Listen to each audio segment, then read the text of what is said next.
பேர் சுனில். இவர் எங்கள் அப்பா. இவர் பேர் சி நாராயணசாமி. வயசு 79. சனிக்கிழமை மூச்சு திணறலுக்காக நான் இங்கே எஸ்ஆர்எம் குளோபல் ஹாஸ்பிட்டலுக்கு கூட்டிகிட்டு வந்தேன். இங்கே வரத்துக்கு முன்னாடி நாங்கள் ரெகுலராக பார்க்குற எங்களோட மருத்துவரை அணுகினோம். உங்களுக்கு இங்கே வரதை விட பக்கத்திலே சீனியர் டாக்டர் முரளிதரன் இருக்கார், அவரை போய் பாருங்கன்னாங்க. இங்கே வந்தோம்.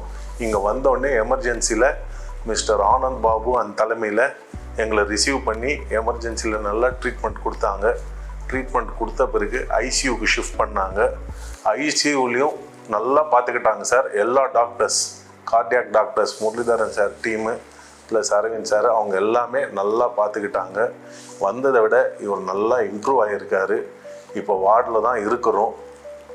எப்படி பெருமூச்சு வாங்கிச்சோ இப்போ எல்லாம் போய் நல்லா நார்மலாக அவரே நடக்கிறாரு. அவர் வேலையை நல்லா செய்ய ஆரம்பிச்சிட்டாரு. எஸ்ஆர்எம்மில் நல்லா ட்ரீட்மெண்ட் கொடுத்துருக்காங்க. எல்லாத்த விட மெயின் ஹவுஸ் கீப்பிங் நல்லா இருக்குது. Sisters time to time, each and every time doctors every 1 hour வந்து செக் பண்ணுறாங்க. நம்ம எதிர்பார்க்கறத விட நல்லாவே இருக்குது. ஃபுட்டு டயத்தை கொடுக்குறாங்க. எங்கள் அப்பா வந்ததை விட நல்லா ஆரோக்கியமாக இருக்கார். இன்றைக்கி டிஸ்சார்ஜ் ஆகிறாரு. நல்லபடியாக வீட்டுக்கு போகிறாரு. நான் எஸ்ஆர்எம் குளோபல் ஹாஸ்பிட்டலுக்கு தேங்க்ஸ் சொல்லிக்கிறேன்.